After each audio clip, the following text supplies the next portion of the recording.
Freedom திரைப்படத்திற்கு இசை வெளியீட்டு விழாவுக்கு வருகை தந்துள்ள நண்பர்கள் அனைவருக்கும் என்னுடைய வணக்கம். உண்மையாகவே இந்த ட்ரெய்லர் பார்க்கும்போது ஒரு ஃப்ரெஷ்ஷாக ஒரு படத்தை பார்க்குற மாதிரி இருந்தது. ரொம்ப நாளுக்கு அப்புறம் ஒரு உண்மை சம்பவத்தின் அடிப்படையில் இந்த கதையை பார்க்கும்போது தமிழ் சினிமாவுக்கு ஒரு புதிய வரவாக தான் அந்த திரைப்படம் எனக்கு தெரிஞ்சுது. இந்த திரைப்படத்தோட தயாரிப்பாளர் எனக்கு மிக நெருங்கிய நண்பர். என்னோடய வீட்டில் ஒரு ஆஃபீஸ் வாடகை இருக்கும்போது அதனுடைய படத்தோட தயாரிப்பு நிர்வாகியாக இருந்தார். சாதாரணமாக அவர்கிட்ட பேசிகிட்டு இருப்போம். இப்போ சினிமாவை பற்றி ரொம்ப நேசமாக இப்போ ஸ்டேஜில் பேசினார் இல்லையா, அது மாதிரி அந்த உள்ளன்போடு உண்மையாகவே எப்பவும் பேசுவார். அப்போ ஒரு நாள் சொன்னார், சார் இது மாதிரி நான் ஒரு படம் பண்ண போகிறேன். அப்படியா, ஏன்னா இப்போ பெரிய பெரிய ப்ரொடக்ஷன்ஸே படம் பண்ண தடுமாடிட்டு இருக்கும்போது எப்படி பாண்டியன் நீங்கள் ஆரம்பிக்க போகிறீங்கன்னா, இல்லை சார் சசி ஹெல்ப் பண்ணுறேன்னு சொன்னார். அப்புறம் சிவா ஒரு கதை சொன்னார்னு சொன்னார். அந்த கதை எனக்கு படம் ஆரம்பிக்கிறதுக்கு முன்னாடி என்கிட்ட சொன்னார். நான் ஒரு படத்தை டைரக்ட் பண்ணணும்னு நினச்ச சில படங்களில் இந்த படம் ஒரு படம். சிவா இந்த படத்தை கதையை எனக்கு சொல்லும்போது இந்த படத்தை நான் டைரக்ட் பண்ணணும் அப்படின்னு நினச்சேன். ஏன்னா எனக்கு ரொம்ப நெருங்கிய ஒரு படமாக இருந்தது. நான் ரொம்ப வார் ஃபிலிம்ஸ் நிறைய பார்ப்பேன். எனக்கு லைஃப்பில் கிரேட் எஸ்கேப், பேசேஜ், வேரிகல்ஸ்டர் இந்த 3 படமும் ஒரு 100 தடவை மேலே பார்த்துருப்பேன். அதனோட சாயலில் ஒரு படமும், அதுக்கப்புறமும் உண்மை நிகழ்ச்சியை, வேலூரில் நடந்த ஒரு உண்மை நிகழ்ச்சியை ரொம்ப அழகாக அதை ஃபார்ம் பண்ணி ஒரு ஒரு மனித குலத்தில் ஒரு பகுதியோட ஒரு மனிதர்களோட வாழ்க்கையை ஒரு அழகாக அந்த கதை விளக்கி சொல்லியிருந்தது. இப்போ யாரோ சொன்னாங்க சிவா சொன்னதை விட பாண்டியன் சொல்லும்போது ரொம்ப எமோஷ்னலாக சொன்னார்னு முன்னாடி பேசணும் யாரோ சொன்னாங்க. அந்த வகையில் ரொம்ப சிறப்பாக சொன்னார் உங்கள் கதையை பாண்டியன்கிட்ட. உண்மையாகவே பாண்டியனுக்கு ஒரு நல்ல நேரம் தான். ஏன்னா நல்ல நேரம் எப்படி வரும்னா, அந்த அமையிற சுச்சுவேஷன் ரொம்ப தானாக சேர்ந்து அமையும். ஏன்னா இந்த படத்துக்கு ஃப்ரீடம் பேர் வச்சுருக்காங்க. எப்பவுமே ஃப்ரீடம் சாதாரணமாக வராது, கஷ்டப்பட்டு தான் வரும். கஷ்டப்பட்டு வந்தால் அது ஃப்ரீடம் கிடையாது. எந்த ஃப்ரீடத்துக்கு நம்ம ஆசைப்படுறோமோ அந்த ஃப்ரீடம் தலைப்பு சில நேரங்களில் அதை நமக்கு தெரியாமல் அதை தீர்மானிக்கும். ஃப்ரீடம் படம் தலைப்பு வைக்கும்போது அது அவர் சிரமப்பட்டு தான் அந்த படத்தை மூவ் பண்ணார். உண்மையாக நான் இங்கே ஸ்டேஜில் பார்க்கும்போது அந்த சிரமம்லாம் எதுவுமே இல்லாமல் மிக அழகாக ஒரு பிளான்டு சப்ஜெக்டை ஒரு 3-4 மாதத்துக்குள்ளே பண்ணால் எப்படி ஒரு ஒழுங்கு நேர்த்தி இருக்குமோ அந்த ஒழுக்கத்தை நேர்த்தியாக அந்த திரைப்படம் அமைஞ்சிருக்கு. இதுக்கு உங்களுக்கு அமைந்த யூனிட்டு தான் காரணம். அது டைரக்டர் சிவாவாக இருக்கட்டும், இல்லை கேமராமேனாக இருக்கட்டும், இல்லை ஆர்ட் டைரக்டராக இருக்கும், அவங்களாம் ஏதோ ஒரு வகையில் இந்த படத்தோட அட்டாச் ஆகியிருக்காங்க. அதுபோல் நம்ம சசி சாரும் தயாரிப்பாளர்களுக்கு மிக இணக்கமான, மிக உண்மையான ஒரு நெருங்கிய நண்பராக இருக்கார். ஏன்னா என்னுடைய உதவியாளர் ஒருத்தருக்கு ஒரு கதையை கேட்டால் அந்த கதை நல்லா இருந்தது. உடனே அவருக்கு ஃபோன் பண்ணி, சசி இது மாதிரி ஒரு கதை இருக்குது கேளுங்க என்ன. நான் ஒரு 10-15 பேருக்கு சொல்லியிருக்கேன். அதில் அடுத்த வாரமே அவராக கூப்பிட்டு கதையை கேட்ட 3 பேரில் சசியும் ஒருத்தர். ஏன்னா நடிகர்கள் நம்ம சொன்ன உடனே கேட்கணும் இல்லை, அந்த கதையை கேட்டு சார் நல்லா இருக்குது நான் பண்ணுறேன், இதில் சின்ன சின்ன கரெக்ஷன் சார் பண்ணுறேன்னு சொல்லியிருந்தார். அந்த வகையில் ஒரு உண்மையான ஒரு மனிதராக, தயாரிப்பாளருக்கு உதவக்கூடிய மனிதராக. அப்புறம் பட்ஜெட் போடும்போது ஒரு விஷயம் அப்போ அந்த தயாரிப்பாளர் சொன்னார், எப்படி அடுத்த படம் எப்படி பண்ணீங்க ராஜான்னு கேட்கும்போது சொன்னார், இல்லை சார் சசி நானும் ஒரு அண்டர்ஸ்டாண்டிங்கில் பண்ணுறோம். அது உண்மையாகவே சசி போல் எல்லா நடிகர்களும் பண்ணான். அது என்ன பண்ணாங்கன்னா, இன்றைக்கி பாருங்கள், இன்றைக்கி திரைப்படங்கள் முன்னாடி ஒரு படம் ஃபஸ்ட் காப்பி ரெடி ஆகிடுச்சுன்னா அது படம் ரிலீஸ் ஆகிடும். ஃபஸ்ட் காப்பி வரைக்கும் தான் தயாரிப்பாளர் கஷ்டம். எப்படியாவது ஃபஸ்ட் காப்பி ரெடி பண்ணிட்டாங்கன்னா அந்த படம் ரிலீஸ் ஆகிடும். ஆனால் இன்றைக்கி ஃபஸ்ட் காப்பி பண்ணுறது ஒரு பெரிய விஷயமே இல்லை. அந்த படத்தை ஃபஸ்ட் காப்பி பண்ண பிறகு அதை ரிலீஸ் பண்ணுறது தான் கஷ்டம். முன்னாடி தயாரிப்பாளர் டிசைட் பண்ணாங்க எங்களுடைய படத்தோட ரிலீஸ் எப்போ அப்படின்னு. அப்புறம் ஹீரோஸ் கொஞ்சம் காலங்களில் ரிலீஸ் பண்ணாங்க. அவங்க டிசைட் பண்ணாங்க, சார் என் படம் இப்படி வந்தால் நல்லாயிருக்கும், பொங்கலுக்கு வந்தால் நல்லாயிருக்கும், தீபாவளிக்கு வந்தால் நல்லாயிருக்கும், இல்லை சம்மர் வெக்கேஷன் வந்தால் நல்லாயிருக்கும் அப்படிங்கிற மாதிரி டிசைட் பண்ணாங்க. ஆனால் இன்றைக்கி தமிழ் சினிமாவில் தயாரிப்பாளரோ, இயக்குனரோ, இல்லை ஹீரோவோ யாரும் அவங்க டிசைட் பண்ணுறது இல்லை. இது படத்தை முதல்ல ஓடிடி அவங்க டிசைட் பண்ணுறாங்க. நான் இந்த பட்ஜெட்டு இந்த வருஷம் பட்ஜெட் பிடிச்சிருச்சுங்க, ஒரு பெரிய படம் அது படம் முடிஞ்சிடுச்சு, இந்த படம் இப்போ ரிலீஸ் பண்ணணும். நான் ஓடிடி சொல்லிட்டாங்க, இல்லை சார் எங்கள் பட்ஜெட் முடிஞ்சிடுச்சு, நீங்கள் அடுத்த வருஷம் ரிலீஸ் பண்ணீங்க. முடிஞ்ச படத்தை இப்போ வச்சுருக்காங்க. அப்போது இந்த நிலைமை எப்படி வருதுன்னா, அவங்களோட கைக்கு மீறி இந்த செலவு இருக்குது. 100 கோடி 200 கோடி 300 கோடி வரும்போது தயாரிப்பாளர்களால் அந்த இது வந்து ரிலீஸ் பண்ண முடியல. அப்போ வந்து ஓடிடியோ சேட்டிலைட்டோ இல்லை டிஜிட்டல் ரைட்ஸோ இந்த வியாபாரிங்க இந்த படத்தை வந்து ரிலீஸ் பண்ணுறது அவங்க டிசைட் பண்ணுறாங்க. அதுபோல் இல்லாமல் சசி மாதிரியே எல்லா இயக்குனரும் எல்லா நடிகர்களும் அந்த ஷேர் பண்ணி அவங்களோட தமிழ் திரைப்படங்களுக்கு நீங்கள் படம் பண்ணுங்கள், தமிழ் திரையரங்குகளுக்கு நீங்கள் படம் பண்ணுங்கள். ஏன்னா திரையரங்குகள் தான் சினிமாவோட தாய். திரையரங்கத்தில் படம் ரிலீஸ் பண்ணால் தான் அது சினிமா மாதிரி தெரியும். என்ன பெரிய நீங்கள் வெப் சீரிஸ் பண்ணாலும் டைரெக்டாக ஓடிடியில் பண்ணும்போது அது ஒரு பெரிய வேல்யூ வராது. ஆனால் திரையரங்கில் படம் பார்க்கும்போது அந்த டைரக்டருக்கும் ஒரு பெரிய வேல்யூ கிடைக்கும், ஹீரோவுக்கும் ஒரு பெரிய மாஸ் கிடைக்கும். இப்போ ஜெய் பீம் படம்லாம் வந்து ஒருவேளை திரையரங்கில் ரிலீஸ் பண்ணியிருந்தால் அதனோட ரீச் சார்பட்டா பரம்பரையெல்லாம் திரையரங்கில் ரிலீஸ் பண்ணியிருந்தால் அதனுடைய வேல்யூ வந்து மிக பிரம்மாண்டமாக இருந்திருக்கும். அதனால் முதல்ல வந்து என்னுடைய வேண்டுகோள் என்னென்னா, இது போன்ற பெரிய பட்ஜெட்டில் பண்ணுறவங்க நீங்கள் உங்களோட சம்பளத்தை எல்லாம் ஓடிடியும் சேட்டலைட்டும் அது மாதிரி லாபத்தில் வச்சுக்கிட்டு தமிழ் திரையரங்கில் தமிழ்நாட்டில் இருக்க திரையரங்கில் அதில் என்ன சேலபிள் இருக்கோ அந்த சேலபிளுக்கு ஒரு படம் பண்ணிங்கன்னா ரிலீஸ் டேட்டு நீங்களே ஃபிக்ஸ் பண்ணிக்கலாம்.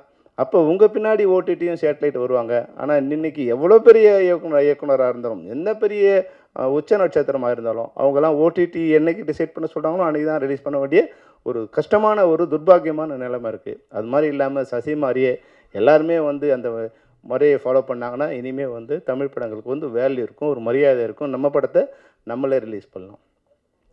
இன்றைக்கி இந்த படம் பார்க்கும்போது நான் ஸ்க்ரீனில் பார்க்கும்போது உண்மையாகவே ஒரு கஷ்டப்பட்ட ஒரு சமூகம், ஒரு மனித குலத்தில் ஒரு சமூகம் எப்படி தன்னுடைய சுதந்திரத்துக்காக எப்படி போராடுது, அது சுதந்திரம் சொந்த நாட்டில் எப்படி மறுக்கப்படுது, நட்பாக வந்த நாட்டில் எப்படி மறுக்கப்படுது. இப்போ நான் வந்து லாஸ்ட் இயர் வந்து ஜனவரி மாதம் வந்து யாழ்ப்பாணம் போயிருந்தேன். போகும்போது அங்கே எல்லாமே ஏற்கனவே ஒரு 1000 கிலோமீட்டருக்கு நாங்கள் வந்து ஒரு வாரம் வந்து எல்லா இடத்துக்கும் சுற்றி அங்கே ட்ராவல் பண்ணோம். போகும்போது இந்த முள்ளிவாய்க்காலில் போய் நாங்கள் வந்து ஒரு 2 ஹவர்ஸ் அங்கே அப்படியே நின்றுட்டே இருந்தேன். என்னை கூப்பிட்டு வந்த நண்பருக்கு ஏன் நான் அங்கே நிற்கிறேன்னு தெரியல.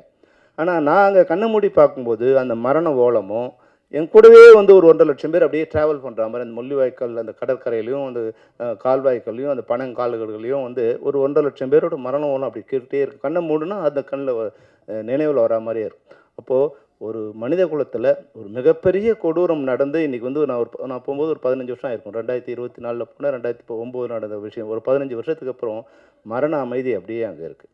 ஆனால் அந்த மரண ஓலம் கேட்டுகிட்டே இருக்குது. அதுக்கான நியாயம் இன்னை வரைக்கும் வந்து எந்த புத்தகத்துலேயும் கிடைக்கல.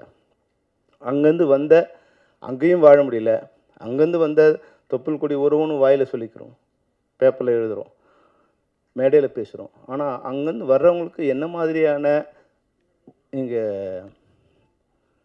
நிலைமை இருக்குது, இங்கே வேறு ஏதோ ஒரு பிரச்சனை நடக்கும்போது என்ன மாதிரியான சூழ்நிலை அவங்கள மாட்டிக்கிறாங்க அப்படின்போது நான் வந்து இது போன்ற ஒரு திரைப்படத்தை எடுக்கும்போது என்னோடய லைஃபே வந்து ஏறக்குறைய க்ளோஸ் ஆகிற ஒரு சிச்சுவேஷன் வந்துடுச்சு.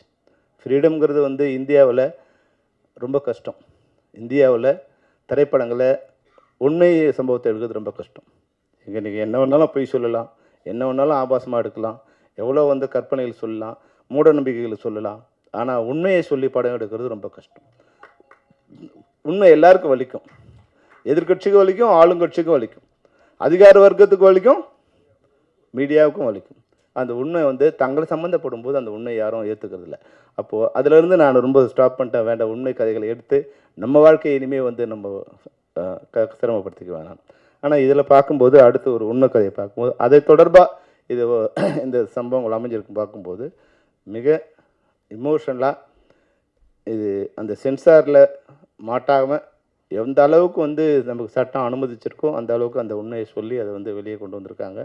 உண்மையாக வந்து சசிகுமாருக்கும் சத்யசிவாவுக்கும் என்னுடைய நண்பர் பாண்டியனுக்கும் அதில் ஹீரோயின் நடித்த லிஜோமலுக்கும் படத்தில் காமெடி இருக்கோ இல்லையோ மணிகண்டன் வந்து ஒரு 1/2 hour ஒரு காமெடி ஷோ நடத்திட்டு போனார்.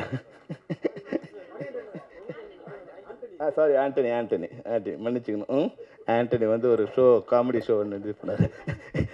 அவர் சொல்லும்போது காமெடியாக இருந்தது. ஆனால் அதுக்கு பின்னால் இருக்க உண்மை எவ்வளோ வந்து அவங்க ரத்தம் சிந்திருக்காங்கன்னு தெரியுது. 2-3 தடவை சொல்லிட்டாங்க சிவா உன்னை பற்றி ரொம்ப நாசுக்காக சொன்னார். கிள்றது தெரியாமல் கிள்ளுவார், அடிக்கிறது தெரியாமல் அடிப்பார்னு. அந்த அளவுக்கு. ஏன்னா இயக்குநர்களுக்கு வந்து தமிழ் சினிமாவோட சாபம் என்னென்னா, இது இன்னும் கொஞ்சம் ஆர்கனைஸ்ட் ஆகலை. எல்லா வேலையும் நம்மளே பண்ணணும். நம்ம வந்து ப்ரொடக்ஷன் வேலையிலேருந்து, காஸ்டியூம் ஒர்க்கிலேருந்து, மேக்கப்லேருந்து, ஆர்ட் டைரக்டர்லேருந்து, அவங்கள அசம்பிள் பண்ணுறதுலேருந்து, அவங்களுக்கு சாப்பாடு வந்ததா, சரியான நேரத்துக்கு வந்ததா, ஏன் வரல, யார் வந்தாங்க, வந்தவங்க வந்து கோச்சுப்பா, வந்தவங்களுக்கு ஷார்ட் எடுக்கணுமா, வராதவங்க வந்து கோச்சு போயிடுவாங்களா, இல்லை வந்தவுடனே யாருக்கு ஷார்ட் எடுக்குது, இது மாதிரி பல்வேறு டார்ச்சர்களில் வந்து டைரக்டர்கள் இருக்கிறதால நான் பெரும்பாலும் வந்து அந்த ரஃப்பாக ஒரு முகமூடி நான் போட்டுப்பேன். அப்போ தான் நம்ம பக்கத்தில் யாரும் வரமாட்டாங்க. இல்லைன்னா நம்மளை ஷார்ட் எடுக்க விட மாட்டாங்க. அவங்கவுங்க ஆளாளுக்கு ஒரு அட்வைஸ் பண்ணிகிட்டே இருப்பாங்க. இந்த தமிழ் சினிமாவில் டைரக்டருங்கிறது வந்து ரொம்ப கஷ்டமான வேலை. வர்றவங்களாம் அட்வைஸ் பண்ணுவான். சார் இந்த ஷார்ட் இப்படி இருந்தால் நல்லாயிருக்கும், அப்படி இருந்தால் நல்லாயிருக்கும் அப்படின்னு சொல்லுவான். அப்புறம் போன பிறகு அந்த ஹீரோ பக்கத்தில் போய் நின்றுட்டு அங்கே எங்கே ஒன்று சொல்லுவான். நம்ம பிளான் பண்ணி ஒரு 4 நாள் ஃபைட் எடுக்குது, ஒரு 2 நாள் எடுக்கலாம் நினைக்கும் போது ஹீரோ பக்கத்தில் போய் நிற்பான் ஒருத்தன். சார் டைரக்டர் சுற்றுறார் சார் டைரக்டர் அப்படின்றான். உடனே வந்து ஹீரோ நம்ம பக்கத்தில் வருவார். சொல்ல முடியும், என்னப்பா நீ பிரம்மாண்டமாக எடுப்பேன்னு சொல்லி வந்தால் ஏன் ப்ரொடியூசர் தான் சொன்னாரா? நமக்கு தெரியும் இந்த படத்தில் எவ்வளோ, இந்த ஃபுட்டேஜ் எவ்வளோ வரப்போகுது, இதுக்கு எவ்வளோ நேரம் இருந்தால், எவ்வளோ கால்ஷி டைம் இருந்தால் போகுது நமக்கு தெரியும் இல்லையா? ஆனால் அவங்க என்ன நினைப்பாங்கன்னா, ஏதோ நம்ம சுற்றுறோம் அப்படிங்கிறவங்க நினைப்பாங்க. அது மாதிரி பல்வேறு விதமான இந்த கூட எல்லாருக்கும் ஒரு கூட 2 பேர் வருவாங்க. அவங்க வந்து படத்துக்கு எந்த விதத்திலும் உதவியாக இருக்க மாட்டாங்க, எல்லாம் உபத்திரமாக இருப்பாங்க. அது ஹீரோ கூட 2 பேர் வருவாங்க, ஹீரோயின் கூட 2 பேர் வருவாங்க, நாசம் பண்ணிவிடுவாங்க நம்மளை. அங்கே போய் நின்றுட்டு, சார் அவங்களுக்கு 2 ஷாட்டு எக்ஸ்ட்ரா எடுத்துட்டாங்க சார். அவர் ரொம்ப நல்லா, சார் நேற்று நைட்டு அவர் ஒரு டபுள் ஆக்ட் ஹீரோ வச்சு படம் எடுத்தால் நம்ம செத்தோம். அது பெரிய ஹீரோவாக இருந்தாலும் சரி, சின்ன ஹீரோவாக இருந்தாலும் சரி, செத்தோம். அது மாதிரி டபுள் ஹீரோயின் போட்டு படம் எடுத்தாலும் படம் முடிகிற வரைக்கும் நம்ம வாழ்க்கையில் பாதி ஆயுசு முடிஞ்சு போயிடும். அவங்க காஸ்டியூம் நல்லா இருந்து வச்சு நம்ம போய் கடையில் எடுக்க போகிறது கிடையாது. காஸ்டியூமர் எதோ எடுத்துகிட்டு வரோம், அந்த கலர் கொஞ்சம் பிரைட்டாக இருக்கும். இன்னும் இங்கே காஸ்டியூமர் சொல்லுவோம், அம்மா பார்த்தீங்களா அவங்களுக்கு ஒன்று அவங்க கோச்சிட்டு போய் உட்காந்துப்பாங்க. ஏன் கோச்சிட்டாங்கன்னு தெரியாது, கோச்சிட்டாங்களா இல்லையான்னு தெரியாது. அப்போ அவங்கள போய் சரி பண்ணி கூப்பிட்டு வரணும். இதெல்லாம் வந்து டைரக்டருக்கு ஒரு டார்ச்சரான இது இருக்கும். அப்போ இதையெல்லாம் சமாளிக்கிறதுக்கு பெரும்பாலும் டைரக்டருக்கு என்ன பண்ணுவாங்கன்னா, ஒரு ரஃப்பாக இருக்க மாதிரி அந்த நேரத்தில் வந்து கொஞ்சம் வல்கராக பேசுகிறதோ இல்லை சத்தமாக பேசுகிறதோ அப்படி வந்துடுச்சுன்னா பக்கத்தில் வரவன் கத்துவான், அவன் ஒரு கத்துவான்பா அவங்ககிட்ட விட்டுருப்பா அப்படின்னு சொல்லி நம்மளை கொஞ்சம் ஃப்ரீடமாக விடுவாங்க. அது மாதிரியான ஒரு போர்வையாக தான் சிவாவுக்கு இருக்குன்னு நினைக்கிறேன். ஏன்னா சிவா பார்க்கும்போது ரொம்ப ஸ்மூத்தான ஒரு நண்பராக தான் இருக்கார். அந்த வகையில் இந்த படம் உண்மையாகவே ஒரு சிறந்த படம்.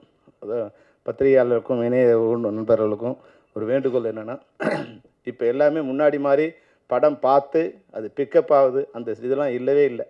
நீ படம் பார்த்தோமா அந்த வெள்ளி சனி ஞாயிறோட படம் முடிஞ்சிடும். அதனால் நீங்கள் அதை பற்றியான நல்ல விஷயங்களை எழுதுறதுக்கு 100 விஷயங்கள் இந்த படம், இப்போ நம்ம ட்ரெய்லர் பார்க்கும்போது, சாங்ஸ் பார்க்கும்போதும் இந்த படத்தை பற்றி எழுதுறதுக்கு நல்ல விஷயங்கள் 100 விஷயங்கள் இருக்குது. அதனால் நீங்கள் இதை பற்றி நல்ல விஷயங்களை எழுதி, மைனஸ் எதாவது இருந்தால் 3 நாள் கழிச்சு எழுதுங்க. எப்படியும் அதுக்குள்ளே பெட்டி வந்து திரும்பி வந்துடும். நீங்கள் வந்து எங்களுக்கும் படம் ஓட வேண்டிய அவசியம் இல்லை. நாங்கள் எதிர்பார்க்குறதே இப்போ வந்து வெள்ளி சனி ஞாயிறு தான். அதுக்கப்புறம் வந்து தேட்டருக்காரங்க தான் படம் ஓடுது தவிர ப்ரொடியூசருக்கு ஒன்றும் ஓட போகிறதில்ல.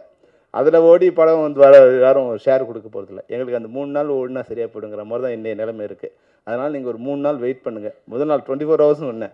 அப்புறம் ஒருத்தர் ஃபோன் பண்ணி சொன்னார், ஒரு ப்ரொடியூசர், என்னப்பா நீ 24 மணி நேரம் கழிச்சு போட சொன்னேன். சொன்னால் ஒரு 72 மணி நேரம் கழிச்சு சொல்லியிருக்கலாம்ல, அதுக்குள்ளே நம்ம முதல்ல தேத்திடலாம்ப்பா அப்படின்னார். அதனால் உங்களுக்கு ரெக்வஸ்ட் என்னென்னா, ஒரு திங்கட்கிழமை உங்களோட ரிவ்யூ போடுங்க.